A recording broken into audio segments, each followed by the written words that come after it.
Assalamualaikum warahmatullahi wabarakatuh. Selamat pagi, salam sejahtera bagi kita semua. Swastiastu, Namo Buddhaya. Yang terhormat Dr. M. Fadurozi, SSMA, selaku Koordinator Kampus Bondowoso. Yang saya hormati Andi Prasetya, selaku Ketua Panitia Urplis 2.0. Yang saya hormati Bapak Soeharto, SSMA, selaku narasumber kita, dan juga yang saya hormati Bapak Badi Subadi, SPD, selaku narasumber kita. Serta saya cintai para hadirin sekalian. Pertama-tama, marilah kita panjatkan puja dan puji syukur kehadirat Tuhan Yang Maha Esa, karena telah memberikan kita rahmat, sehingga hari ini kita dapat bertemu dalam acara webinar Urplis 2.0. Meskipun kita tidak dapat bertemu secara langsung. Baik, di sini saya selaku moderator yang memandu acara webinar Urplis 2.0. Ya, menarik. Webinar kali ini kita memiliki dua narasumber yang hebat dan sangat inspiratif sekaligus. Beliau-beliau ini praktisi dalam bidang kesenian. Narasumber yang pertama ada Bapak Soeharto, yang biasa dikenal Mandon, atau mungkin teman-teman dari Reok ini yang ikut UKM Reok sangat mengenali ya Bapak Soeharto ini. Yang kedua ada Bapak Badi Subadi, selaku praktisi kesenian di Bondowoso. Selanjutnya kita akan memasuki ke pemateri yang kedua. Bapak Badi Subadi, sebelum itu akan saya bacakan kait Bapak Badi Subadi. Beliau ini lahir di Blitar pada tanggal 14 Mei tahun 1963, tempat bekerja di Jalan Diponegoro, nomor 121, Patian, Kota Kulon, Kecamatan Bondowoso, Kabupaten Bondowoso, Jawa Timur. Beliau ini sebagai pekerjaan sebagai PNS. Riwayat pendidikan, beliau D2 di IKIP Surabaya, jurusan Seni Tari, S1 di IKIP Surabaya, jurusan Seni Tari. Pengalaman karir beliau ini penggagas grup Singo Ulung di SMPK Bondowoso. Beliau juga penggagas taman sekolah di SMPN 6 Bondowoso. Beliau juga penggagas hutan sekolah di SMPN 6 Bondowoso. Banyak sekali ya pengalaman karir dari Bapak Badi Subadi ini. Langsung saja ke Bapak Badi Subadi. Monggo dipersilahkan untuk penyampaian pemateri. Waktunya 45 menit, Pak. Monggo. Assalamualaikum warahmatullahi wabarakatuh. Selamat sejahtera. Om Swastiastu. Salam budaya. Pada pemateri yang pertama sudah banyak membahas tentang teoritis tentang kebudayaan, dan saya kira sudah lengkap. Nah, di sini saya akan mungkin dalam penerapannya. Dan penerapan budaya yang saya lakukan ini sebetulnya sejak ada di Surabaya, yaitu tahun 1984. Nah, pada kesempatan kali ini saya akan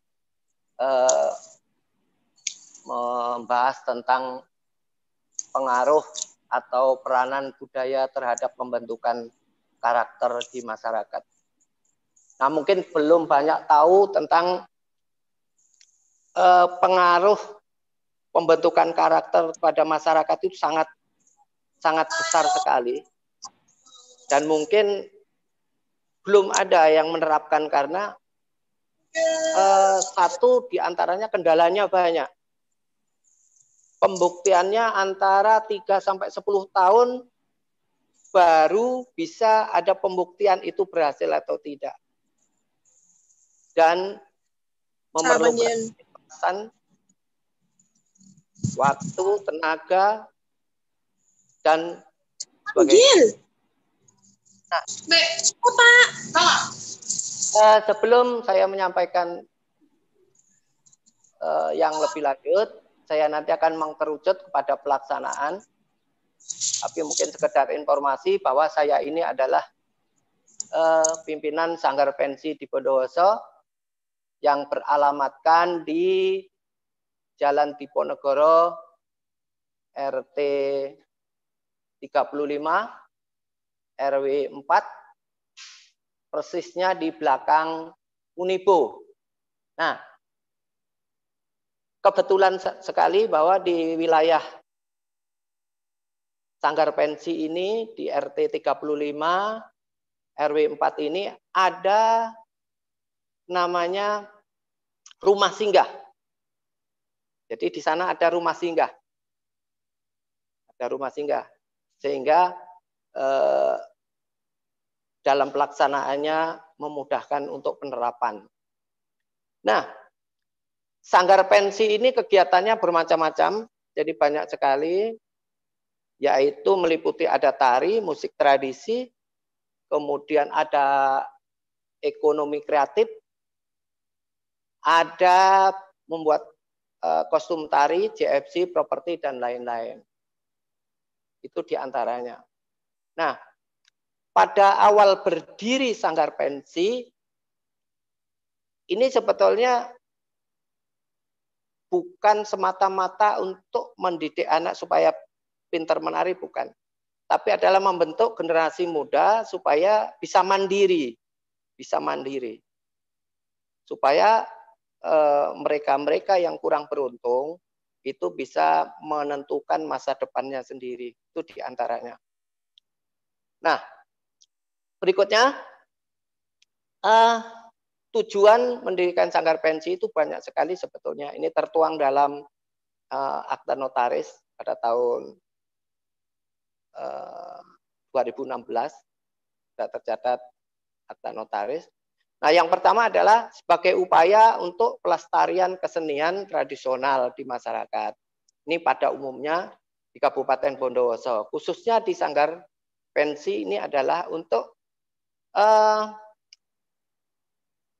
melestarikan, dipertahankan, dikembangkan, diberdayakan di masa-masa yang akan datang supaya generasi penerus mengerti dan menikmati keindahan-keindahan seni budaya peninggalan nenek moyang kita, khususnya di daerah Bondowoso. Itu diantaranya.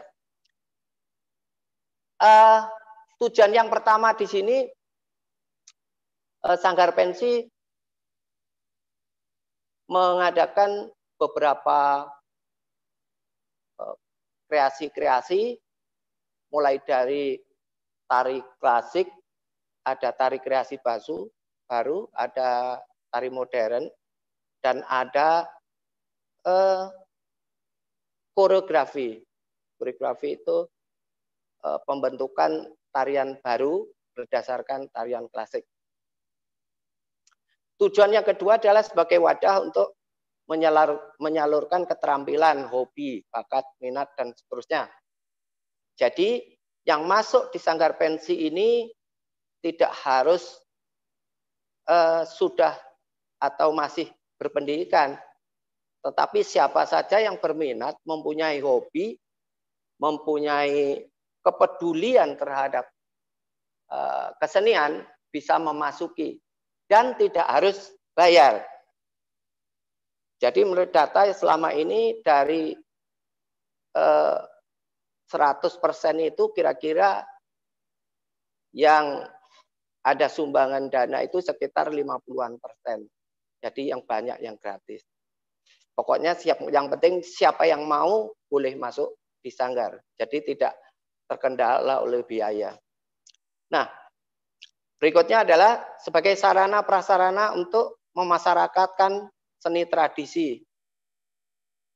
Nah, ini kalau di Bondowoso ini pada awal-awal tahun berdirinya Sanggar Pensi ini sangat kurang sekali. Kepedulian baik itu masyarakat maupun pemerintah itu sangat kurang pada tahun 2005. Ya, jadi nah di sana pada waktu 2005 itu yang muncul hanya kesenian kentrung, trionur, Singo Ulung. Hanya itu yang apa namanya? Yang terkenal, patrol dan sebagainya. Jadi itu yang sangat terkenal. Nah, kemudian berikutnya adalah sebagai cara untuk mengupayakan keberadaan seni tradisional ini sebagai wahana ya, yang menarik sebagai media pariwisata untuk wisatawan baik itu domestik maupun mancanegara. Nah, pada akhir-akhir ini, jadi bukan akhir-akhir ini sebetulnya, jadi setelah tahun 2007, setelah berdiri, itu saya melihat di lingkungan Sanggar itu banyak orang-orang yang kurang beruntung. Kalau orang luar itu mengatakan ada kampung 3P ya, ada pengemis, pengamen, dan pemulung. Tetapi saya pada suatu kesempatan, setiap ada kesempatan, saya itu tidak pernah mengatakan beliau ini adalah 3P. Tapi saya mesti menyebutkan beliau adalah orang-orang yang kurang beruntung. Kurang beruntung. Itu apa? Untuk memanusiakan mereka. Untuk memanusiakan mereka. Karena bagaimanapun juga, walaupun dia itu pengemis, walaupun pemulung, walaupun itu pengamen, kalau dikatakan kamu ini pengamen, dia malah minder, bahkan tersinggung, ya, tersinggung. Makanya dari amatan saya itu, saya berusaha memanusiakan mereka. Bukan berarti pemerintah tidak pernah membina di orang-orang beruntung di apa namanya rumah singgah itu, karena rumah singgah itu sebetulnya hanya merupakan penampungan sementara. Jadi ada yang ditangkap di daerah mana, dibawa, dan sebagainya. Dan pada waktu itu tidak ada batas, istilahnya batas waktu berapa tahun dia singgah. Namun pada akhir-akhir ini, supaya bisa mandiri, dibatasi, kalau sudah 2 tahun harus keluar dari rumah singgah tersebut. Itu diantaranya. Nah, kemudian seperti yang sudah saya sampaikan, penerapan pembentukan budaya di sini saya mempunyai sasaran, yaitu kebetulan ada di Sanggar, itu di wilayah RT 35 itu mempunyai sekitar 70 KK. Sekitar 70 KK dan 150 orang. Nah, di sana ada 2 kawasan, ada yang di depan, ada yang di belakang. Seperti pada foto yang di sebelah kiri, sebelah kiri apa kanan itu ya? Ya, mungkin bisa ada ya, yang di sana itu adalah rumah singgah. Artinya rumah yang di mana orang-orang yang beruntung itu belum mampu mandiri. Jadi masih menempati tempat itu. Jadi kapan saja, jadi setiap 2 tahun sekali itu harus pindah. Dulunya tidak sebagus ini kira-kira 2 tahun yang lalu baru direnovasi. Nah, kemudian dari depan itu yang sudah mandiri beli kaplingan yang ada di belakang. Jadi di belakang Unibo. Seperti terpampang, itu adalah yang terlihat dari atas. Jadi seperti itu adalah orang-orang yang mandiri. Kalau dulunya itu sebetulnya tidak demikian. Tapi dulunya itu dari bambu.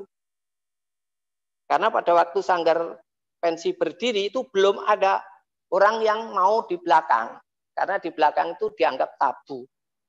Setelah Sanggar berdiri di sana, akhirnya saya mencoba untuk mendirikan, saya ajak yang sudah mampu untuk mandiri di belakang di sana. Nah, di tempat itu banyak anak-anak usia sekolah, ada yang remaja, ada yang sudah orang tua. Bagaimana caranya? Saya berpikir bagaimana caranya memutus rantai kehidupan dia. Karena kalau misalnya diajak langsung, jadi anaknya diajari, itu orang tuanya tidak boleh. Jadi saya akhirnya berpikir gimana caranya memutus rantai kehidupan mereka, di mana anak usia sekolah dan remaja itu bisa melanjutkan sekolah dan mempunyai keterampilan dan bisa hidup layak seperti manusia biasanya. Kemudian yang tua-tua jelas karena cara berpikirnya berbeda, mindsetnya berbeda. Jadi susah untuk diarahkan untuk berhenti untuk bekerja di jalan. Jadi satu-satunya yaitu tadi memutus rantai kehidupan mereka. Berikutnya yaitu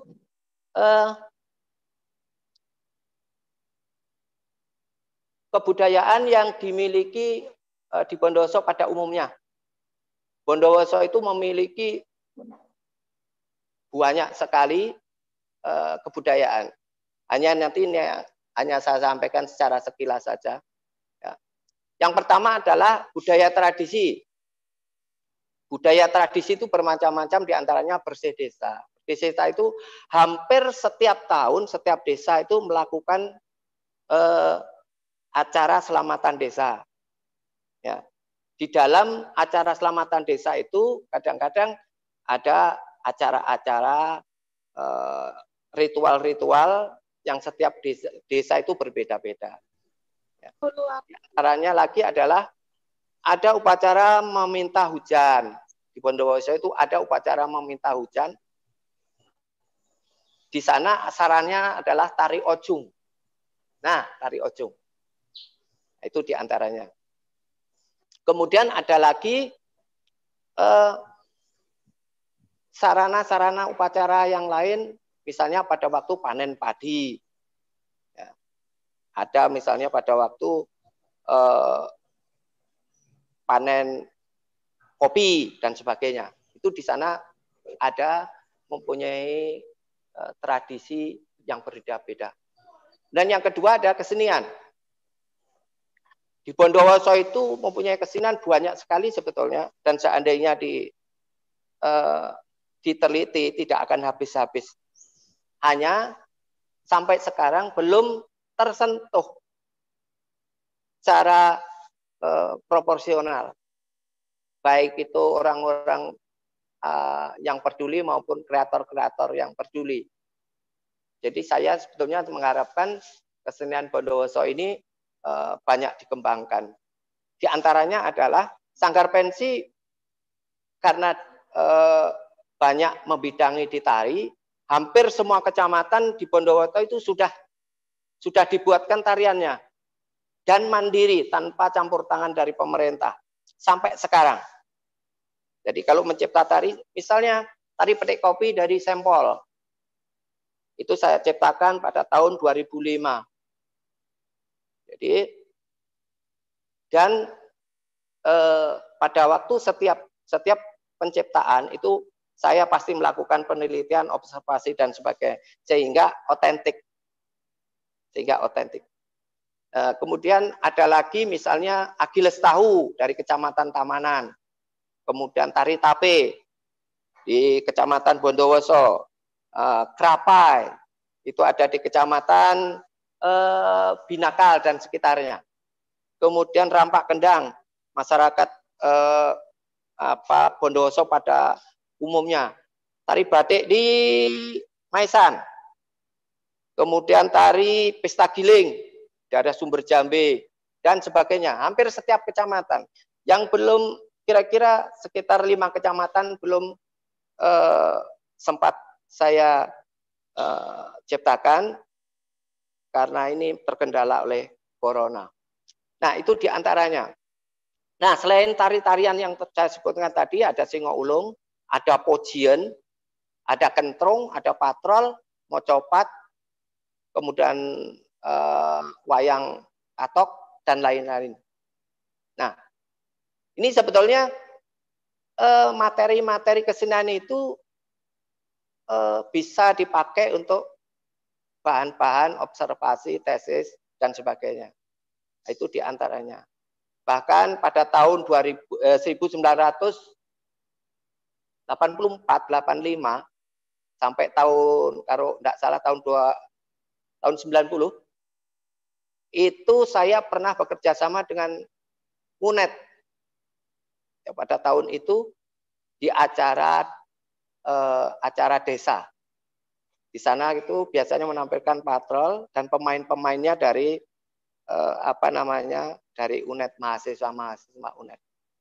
Kalau sekarang biasanya yang kerjasama dengan saya itu reoknya, reok yang sering kerjasama dengan saya, terutama teman saya ada di daerah sana. Kemudian berikutnya tempat wisata. Jadi budaya di sana itu ada tempat wisata, ada 15 kawasan wisata di Bondowoso itu. Jadi diantaranya itu ada di daerah Kawahijen, ada di daerah Tancak Kembar, atau daerah di Cerme, ada Batu Soon dan sebagainya. Itu ada 15 kawasan. Bukan jenis wisatanya, tapi kawasannya. Karena misalnya di kawasan Ijen itu banyak sekali tempat wisatanya. Nah, itu diantaranya. Kemudian kuliner. Nah, kuliner di sini yang paling dikenal adalah tapenya. Ya, tapenya. Walaupun ada jenis-jenis makanan yang lain, misalnya prolnya, ada olahan-olahan yang dari tape. Tapi yang terkenal di sini adalah tape Bondowoso. Nah, seperti yang terlihat di sana. Nah, berikutnya ada pakaian adat, budaya pakaian adat. Nah, mungkin belum banyak yang tahu tentang budaya di Bondowoso, bahwa di Bondowoso itu sebetulnya budayanya budaya pendalungan. Budaya pendalungan itu budaya yang mengkerucut, membaur, menyatu menjadi satu bentuk baru, yaitu Madura, Jawa, dan Osing. Itu namanya masyarakat pendalungan. Nah, mengenai pakaian adatnya itu dipengaruhi oleh adat Madura dan adat Jawa, seperti yang dalam foto di atas. Nah, berikutnya batik. Batik Bondowoso mempunyai khas tersendiri dibandingkan berbeda dengan batik-batik di tempat lain. Karena motifnya mayoritas pada motif daun ketela. Daun ketela. Sekarang pusatnya di daerah Maesan. Nah, daerah Maesan. Nah, kemudian berikutnya kerajinan Kuningan. Kerajinan Kuningan ini dipusatkan di daerah Cindogo. Nah, seperti yang dalam foto, itu ada guci, ada cenderamata, dan sebagainya. Itu yang mempunyai ciri khas dibandingkan daerah-daerah yang lain. Itu kerajinan Kuningan. Yang terakhir adalah megalitikum. Bondowoso itu memiliki banyak peninggalan-peninggalan zaman prasejarah berupa batu-batuan. Ya. Itu tercatat ada 1.400 peninggalan purba di zaman megalitikum, terutama di Bondowoso bagian selatan dan barat. Namun di utara dan timur itu ada, tapi tidak terlalu banyak. Tapi yang paling banyak adalah di daerah Maesan, di daerah Pakem, Uringin, dan sebagainya. Itu di sana. Ya, berikutnya.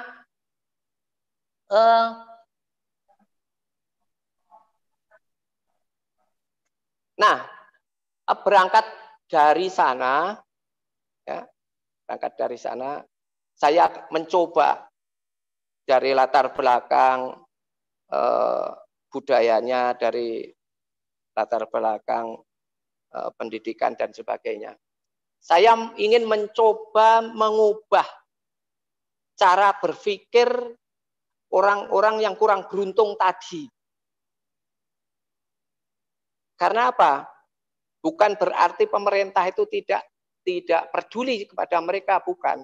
Sudah berkali-kali diadakan pelatihan, dibantu uang sampai 15 juta, ya, sampai 10 juta. Bahkan ditatar di Surabaya pernah, itu beberapa orang ditatar di sana, diberi pendidikan, pulang dikasih alat, kasih uang, tapi ternyata sampai di rumah diam.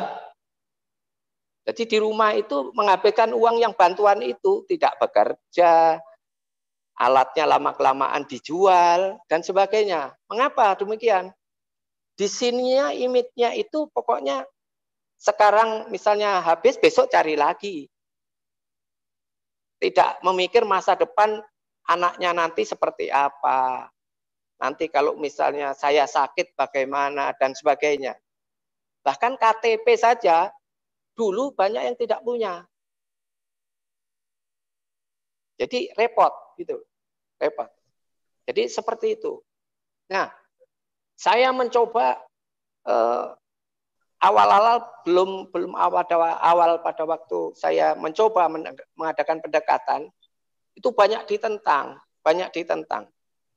Jadi misalnya anaknya saya dekati, yuk besok sekolah pagi ya, gitu ya. Itu di sekolah pun diambil paksa. Di SD itu diambil paksa. Dengan catatan info dan yang pernah saya lihat itu diajak kerja. Bilang pada gurunya, kalau hari ini tidak kerja mau makan apa? Apakah Bapak Ibu mau memberi makan anak-anak saya? Dan sebagainya, alasan 1000 macam. Itu pada waktu itu. Termasuk saya itu termasuk paling dibenci pada waktu itu. Karena katanya saya itu orang yang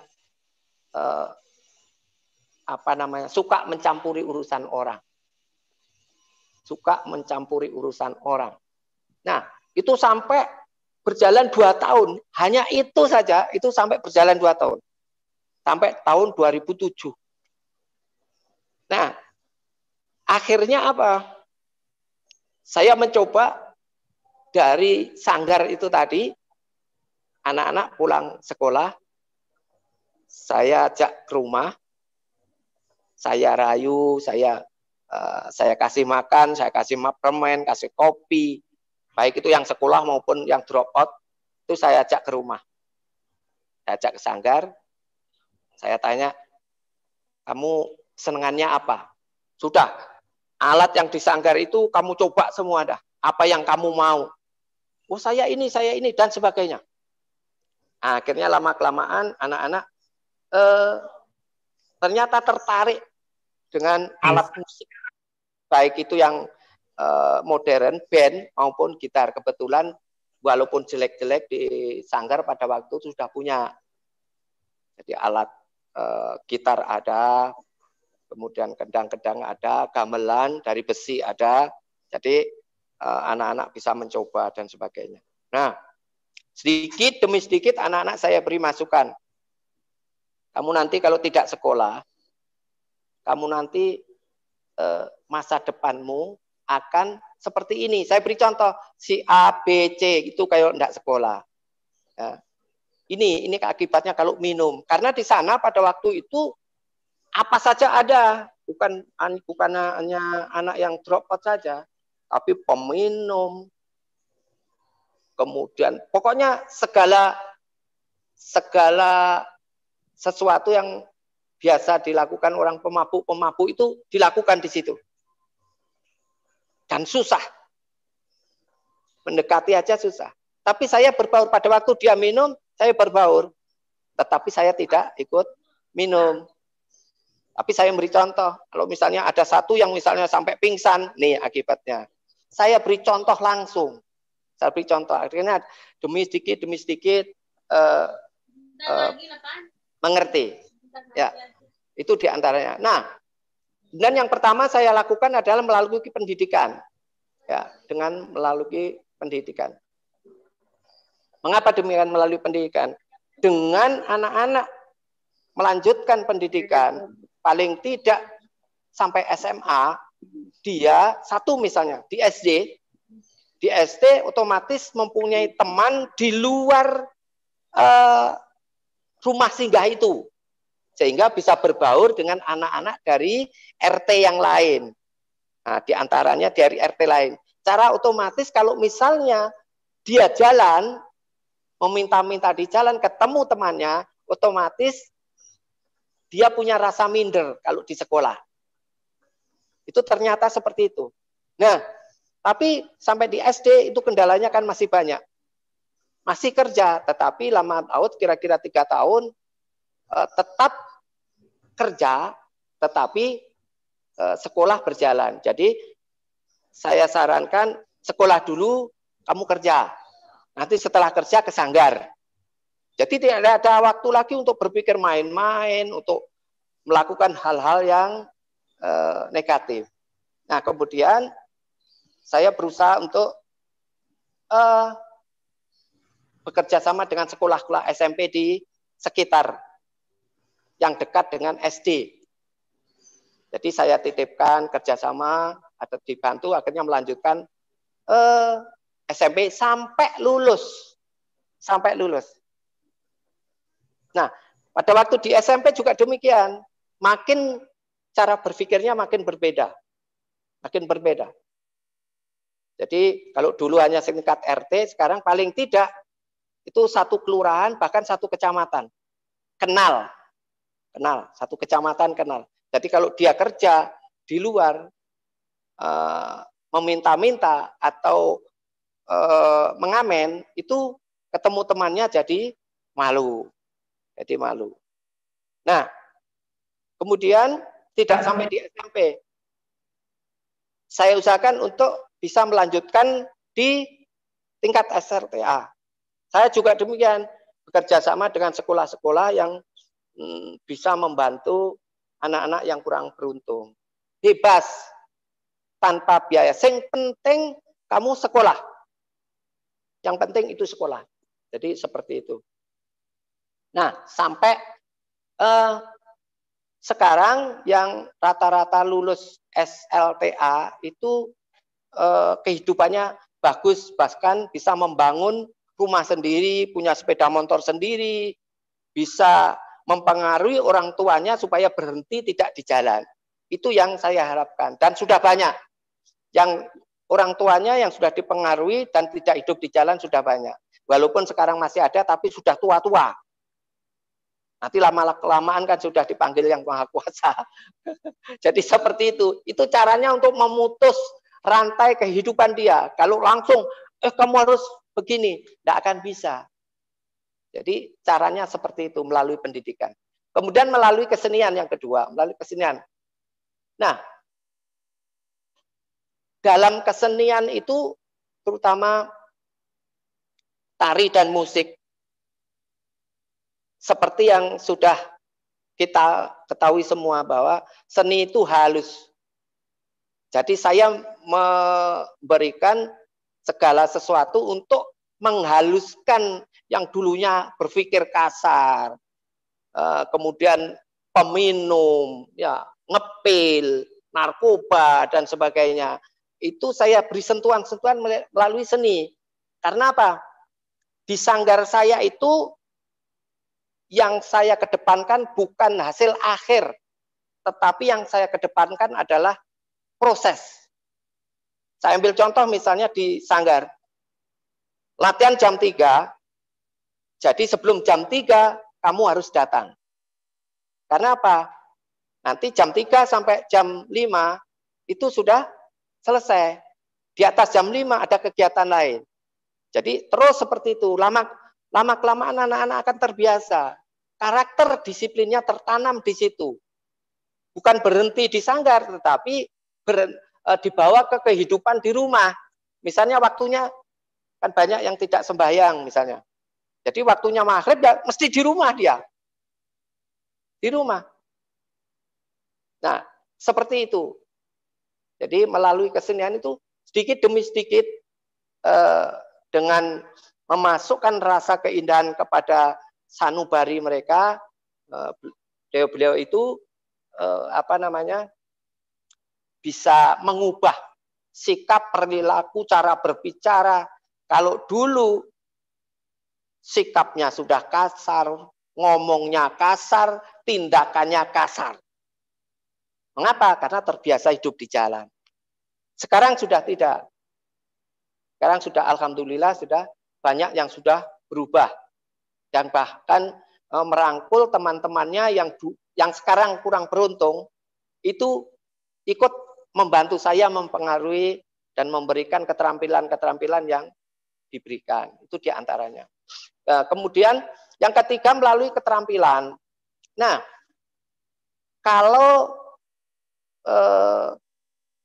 saudara-saudara pernah ke alun-alun Bondowoso, di sana banyak yang jualan mainan, ya, banyak mainan.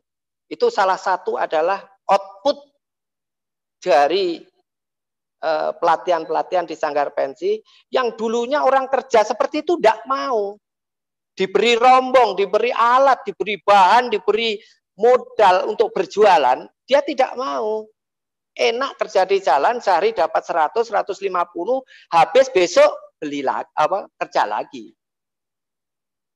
Dan seterusnya.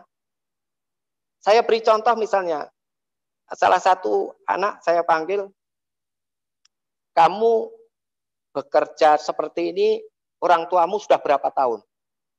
Oh, sejak dulu, Pak. Sejak dulu. Terus apa yang diperoleh? Diam. Karena tidak bisa menjawab. Karena sejak dulu sampai sekarang, bahkan sampai seumur hidup, dia tetap hidup di jalan. Karena apa? Tidak mau mengubah image, cara berpikir, perilaku, bersikap, dan sebagainya. Saya beri contoh. Nah, kalau kamu tidak mau mengubah mulai sekarang, kamu nanti anak cucu kamu akan menurun. Apa kamu misalnya mau? Akhirnya caranya berpikir keras. Lama-kelamaan akhirnya mau diajari untuk keterampilan.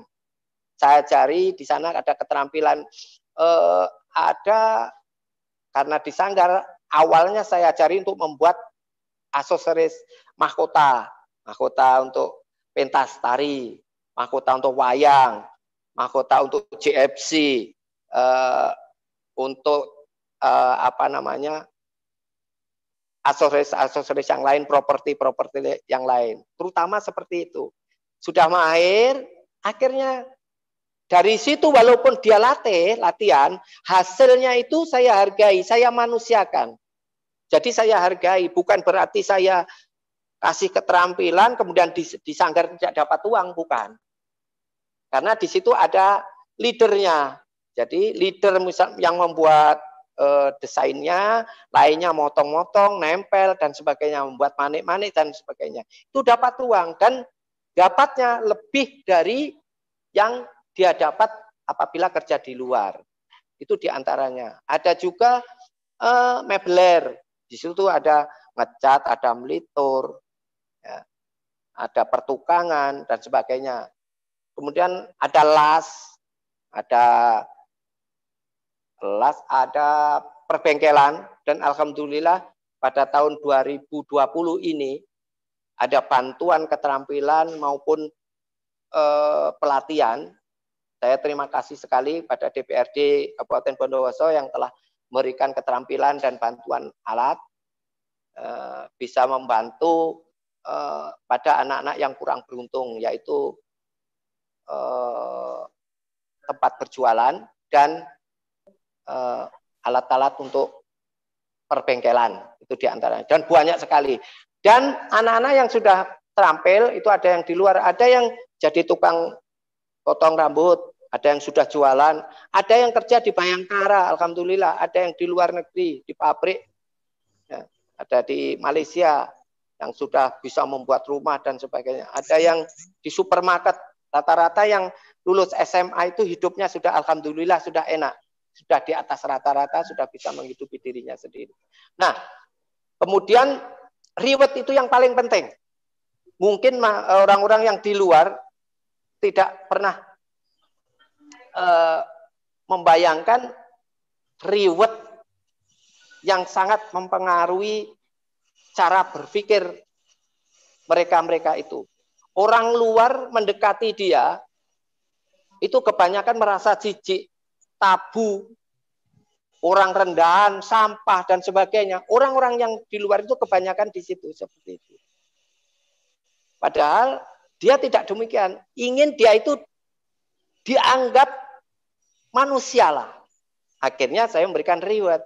Memanusiakan dia seperti manusia biasa dengan cara memberikan sekecil apapun yang dia perbuat, saya hargai. Paling tidak, ini bagus ini. Sudah senang dia. Wah, ini bagus, bisa untuk ini. Ini bisa ini untuk ini, dan sebagainya. Seandainya kurang bagus, saya beri contoh. Ini sudah bagus kira-kira 90%. Tapi akan lebih bagus lagi, diberi sentuhan. Ini loh, srit. Oh iya. Nah, berarti dia itu senang. Oh, ternyata hidup saya berguna untuk orang lain. Kalau dulu tidak ada yang mau bantu orang lain, dulu itu tidak ada. Hidupnya itu saya lulu. Jadi seperti itu. Kalau sekarang tidak, ada kesulitan apapun langsung ngumpul, ya, dan sebagainya. Kerja bakti ngumpul, kematian ngumpul, orang sakit ngumpul, dan sebagainya. Dan seperti itu. Ya, itu diantaranya. Nah, maaf, untuk waktunya kurang 10 menit ya Pak. Maaf, memotong waktu pembicaraan. Enggak dilanjut Pak. Ya, terima kasih. Saya lanjutkan kurang sedikit. Jadi intinya dalam mengubah image cara berpikir mereka-mereka yang kurang beruntung itu adalah melalui pendekatan kebudayaan. Pendekatan budaya apa? Mungkin perilaku sehari-hari di dalam kebudayaan itu ada di sana, ada perilaku, sikap, ya, budaya, adat istiadat, dan sebagainya.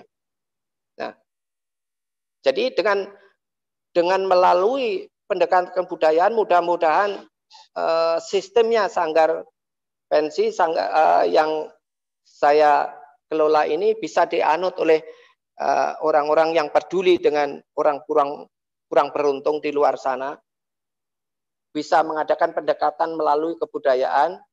Mungkin nanti Pak Harto ya itu, Pak Harto ya. Mungkin Pak Harto juga bisa mensponsori orang-orang yang kurang beruntung di Jember, karena di Jember itu sebetulnya juga banyak. Tapi saya lihat di sana juga belum ada yang menyentuh orang-orang yang kurang beruntung di sana. Jadi mungkin di Situbondo dan sebagainya di daerah lain bisa melalui pendekatan yang pernah saya lakukan.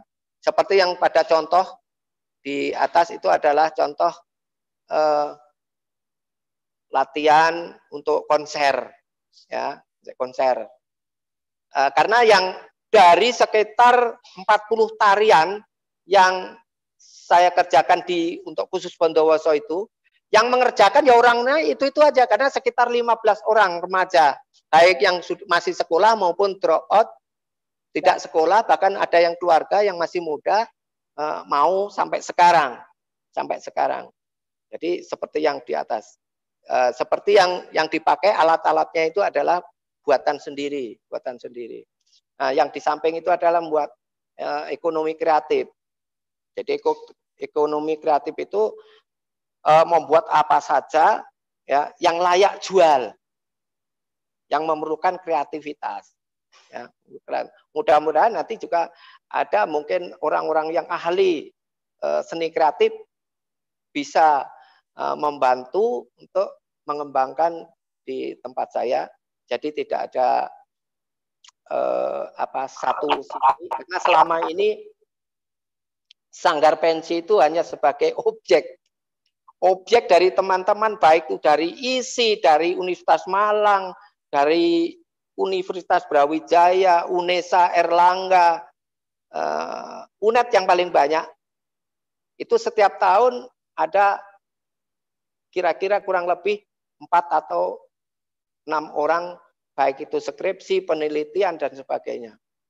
Nah, mudah-mudahan nanti ada imbal balik, ada orang-orang yang peduli memberikan keterampilan di Sanggar. Mungkin demikian sekelumit informasi dari saya, mudah-mudahan berguna untuk saya, untuk orang lain, untuk teman-teman semua dan orang banyak, dan ada berkelanjutan. Sekali lagi saya ucapkan banyak terima kasih kepada UNED yang mengundang saya bisa menginformasikan sedikit informasi tentang budaya yang ada di Bondowoso, khususnya Sanggar Pensi. Terima kasih. Baik, terima kasih pada Bapak Subadi atas materi yang disampaikan, sangat menarik. Tadi disampaikan akan ada beberapa budaya, banyaknya budaya-budaya yang ada di Bondowoso, mulai dari tari tape, singoulung, permohonan hujan, dan tari-tarian yang sebagainya. Dan juga jadi dijelaskan bagaimana peran kesenian dalam perubahan pola pikir manusia. Jadi pola pikir, ada pembaruan pola pikir dengan melalui pendekatan-pendekatan kebudayaan. Jadi langsung saja kita masuk kepada sesi diskusi. Yang pertanyaan tadi sudah dipilih oleh panitia. Untuk yang pertanyaan tidak terpilih oleh panitia, mungkin mohon maaf, nanti kita dapat bertemu di lain waktu.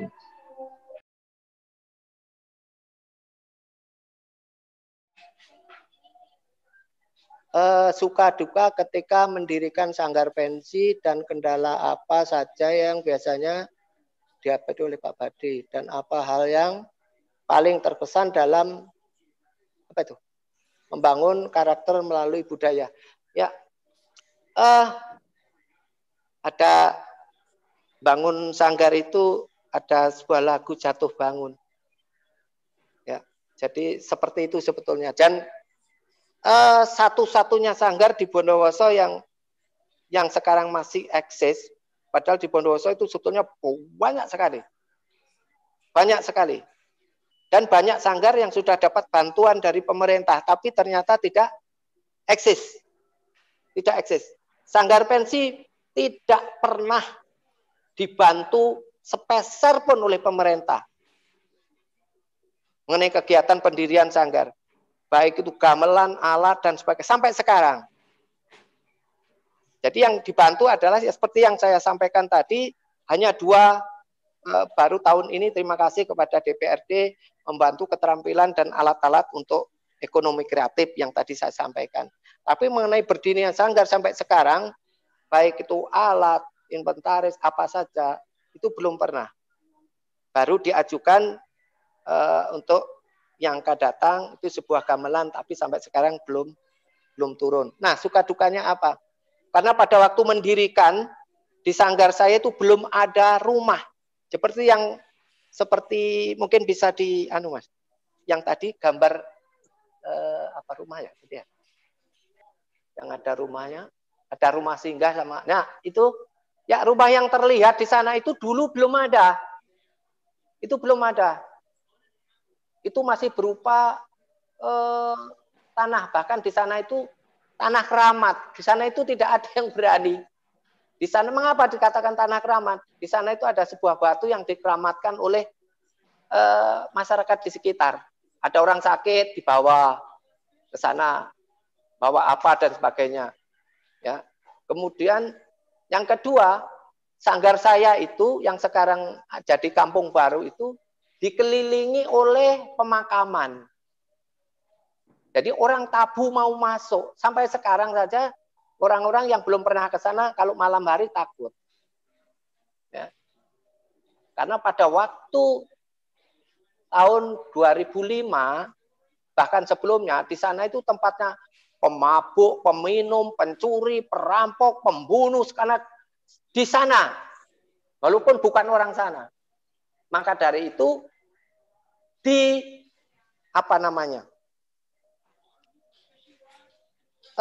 istilahnya didengungkan bahwa di situ itu tidak bisa ditempati. Dengan harapan dia itu bebas, di situ tidak ada yang mengganggu melakukan. Nah, akhirnya saya mencoba untuk mendirikan sanggar. Dulu sanggar saya itu tidak seperti yang sekarang. Seperti ini yang terlihat di foto tadi, itu adalah renovasi yang kedua. Yang pertama itu hanya bambu. Iya. Sama dengan rumah yang ada di sana, itu adalah bambu-bambu. Rumah-rumah itu dulu, supaya sanggar itu ada temannya, itu saya bangun. Ya, saya bangun bambu, kemudian orang-orang nyicil, harganya 3.500, 3.500.000. Itu kalau ingat, nyicilnya ada yang 2.000, 3.000, bahkan sampai sekarang ya ada yang tidak lunas. Tapi alhamdulillah saya ikhlas, dan sudah ada. Sekarang yang bagus itu adalah bantuan dari pemerintah bedah rumah yang sekarang. Alhamdulillah ada anak-anak yang mampu sudah beli sepeda motor, beli bangun rumah, dan sebagainya. Demikian. Jadi suka dukanya banyak sekali. Tetapi karena keikhlasan, ya saya enjoy saja melakukan. Ya, mungkin demikian. Terima kasih. Baik, saya ucapkan terima kasih banyak kepada kedua narasumber kita yang telah menyempatkan waktu serta bersedia hadir dalam acara ini, dapat menyampaikan materi serta menginspirasi kita semua. Semoga kita semua selalu dalam keadaan sehat sehingga dapat bertemu kembali di lain waktu yang lebih baik. Segitu dari saya, kurang lebihnya mohon maaf apabila ada kesalahan dari saya. Untuk selebihnya, saya kembalikan kepada MC.